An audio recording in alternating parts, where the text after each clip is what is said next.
Good afternoon, I'm Sean Yao, and this is One News Now. The heavy rainfall on Tuesday morning left some parts of Metro Manila and other provinces flooded.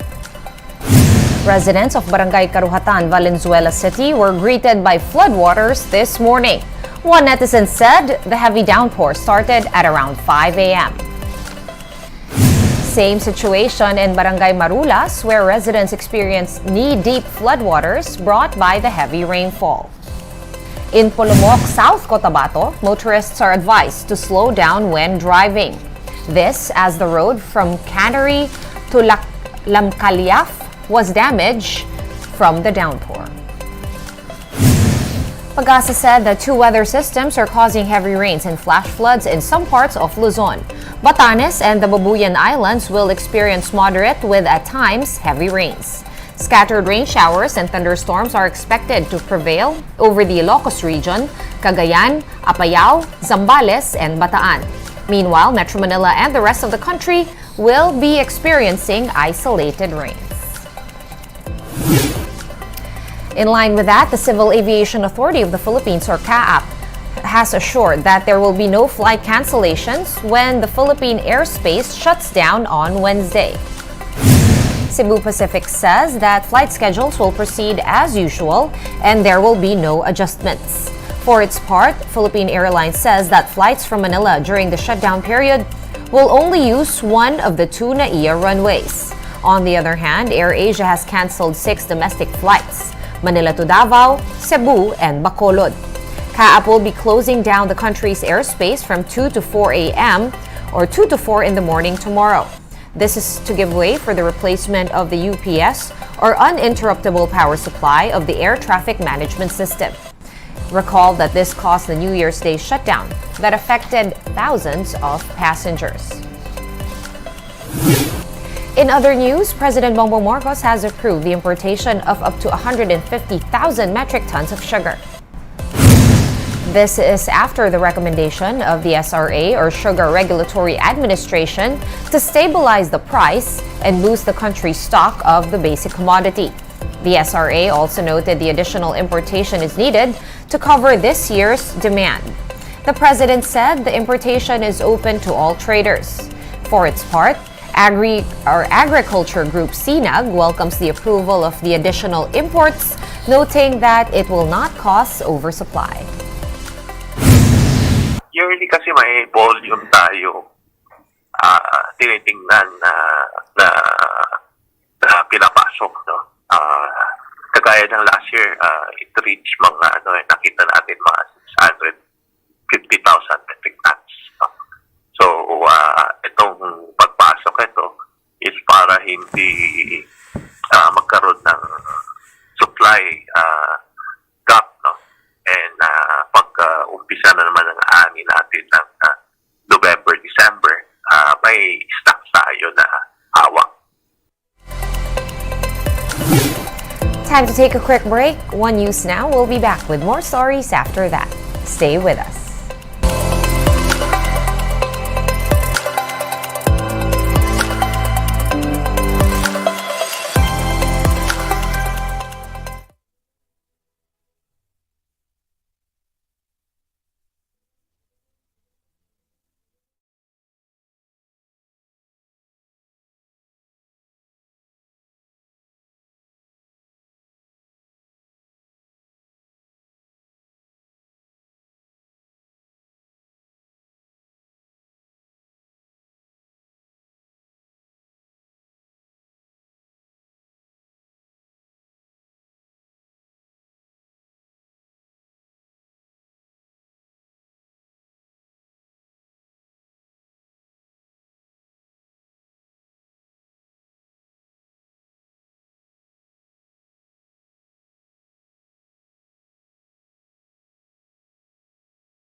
You're still watching One News Now. I'm Sean Yao.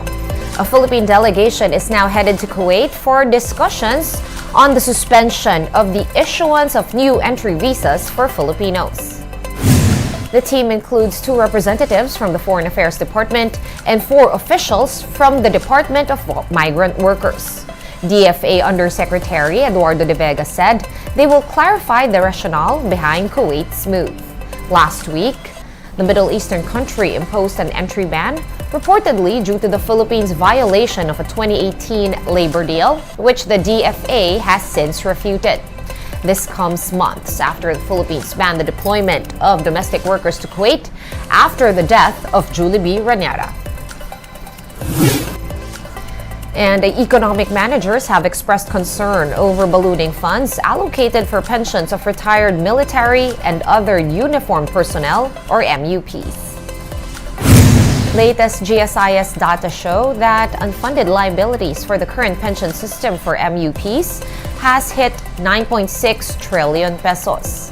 In Monday's Senate hearing, National Treasurer Rosalia De Leon pointed out that the government is spending more for the retirement fund of MUPs than for salaries of active personnel. The Treasury notes that this is, quote, fiscally unsustainable. Our economic managers are now calling for mandatory contributions among uniformed personnel. Currently, the retirement benefit is taken out of the national budget. Economic managers also want the minimum pensionable age for MUPs to be set at 57 years old. They're also proposing that MUPs should not be given a higher rank or be promoted once they retire or after they retire, something that is being done today that allows retirees to be entitled to higher pensions. Mas naalarma po kami na yung pong pension, mas malaki pa po sa ginagastos natin para sa MOE ng capital outlay ng ating for defense. So, dapat po, tugunan po natin yun para mas malaki rin po, maibigay na nating share para sa mga military modernization, para sa capital outlays. And at the same time po, alam po natin na sinishrink po natin yung ating fiscal deficit. Kasi nga po, otherwise, mas lalaki po yung inuutang natin to be able to finance. Dahil nga po, again, we go back to the issue na wala pong kontribusyon, wala pong pondong nakalaan dyan. So, national government, lagi po ang taya para bayaran po yung pensyon. However, the Defense Department is against the move, noting that it will affect the morale of uniformed personnel. The agency says many active members are now looking to retire before the implementation of these proposed reforms. At present, mere discussions of proposals relating to retirement benefits, most especially the imposition of the pensionable age, has already affected the morale and caused uneasiness not only from within the active ranks of the armed forces but even from our veterans and retirees. Let's now take a quick look at today's other top stories. The PCC, or Philippine Competition Commission, has slapped Grab Philippines with a fresh 9 million peso fine. This is over Grab's failure to fully refund its customers more than 3 years since the PCC ordered the ride-hailing app to do so. The initial fines were due to several violations made by the ride-hailing service since becoming the country's loan operator in 2018. And the wearing of face masks and limited physical contact policy have returned in Baguio following a rise in COVID-19 cases. The average daily cases in the summer capital is back to 14 and is expected to rise more in the coming months. Despite this, the hospital utilization rate in Baguio City remains low at 15.9%.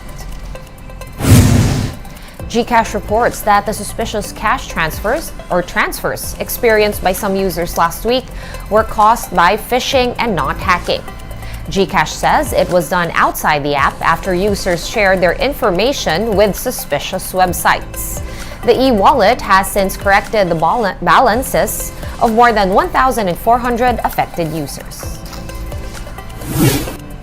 And outside of the Philippines, the opposition won big in the Thai elections after nearly a decade of military rule. Let's watch this.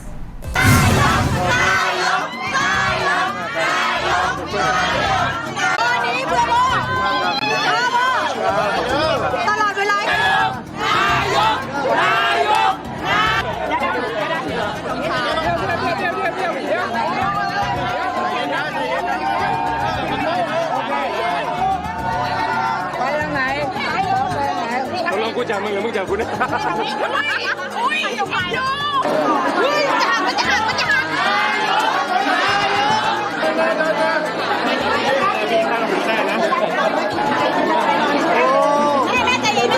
เป็นเป้าหมายในการเลือกตั้งครั้งนี้ในจำนวนเรื่องของจำนวนของสสอันสุด At least there's only two parties that have passed the 100 milestones, and the incumbent did not manage to pass that at all. So I think the probability of minority government is almost zero now.